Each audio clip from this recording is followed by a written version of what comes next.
Okay, so this problem is going to be similar to the problem where I extended the line with an arc. I want to also extend this line with an arc in a compound curve style with tangent continuity, but I want that arc to intersect this point over here off in space. So when you set this up, you're going to start with this line. You're going to have a point over here arbitrarily placed. The only thing that I want to say about this point is that it should not be collinear to this line, so not somewhere straight out, and it should not be perpendicularly placed to this line. So do purposely pick somewhere over here off to the side.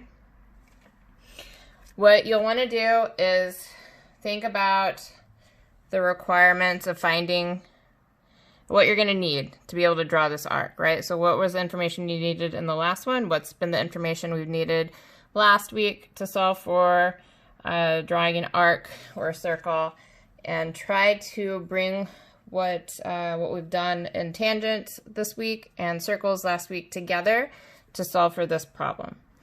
So pause now.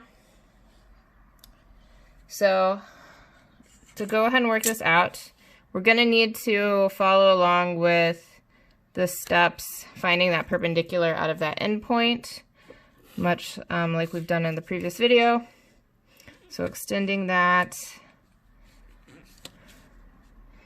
line to work with, creating two equal distance endpoint or intersections.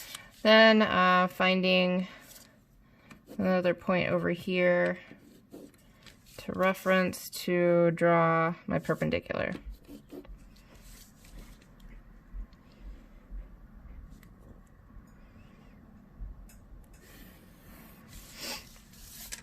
So that's one part. We know that, based off the previous problem, we know that the radius of this arc is somewhere on this line, or the center point of this arc is somewhere on this line.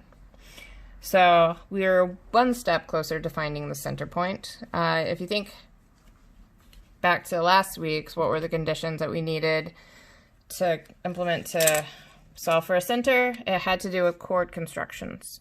So if you think about these 2 points being points on the arc, then if we connect them, we have a chord.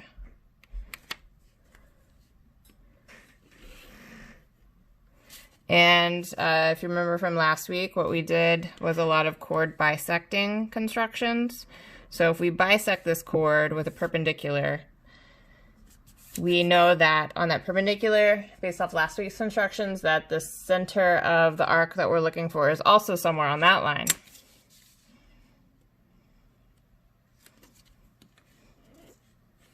So I'm going to extend and draw these intersecting arcs like really far out so I don't get them confused with other elements of my construction. I recommend you do the same.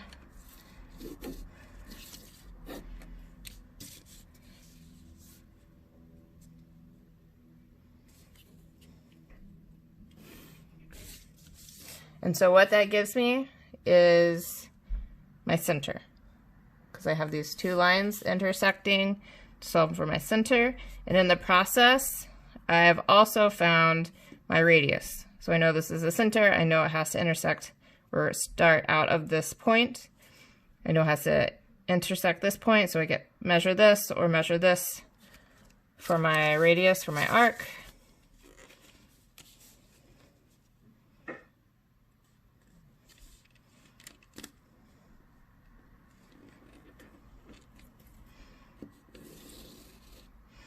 And that's a little off on my anchor there.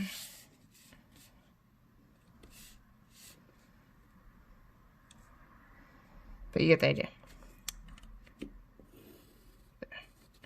And that will get you that compound curve.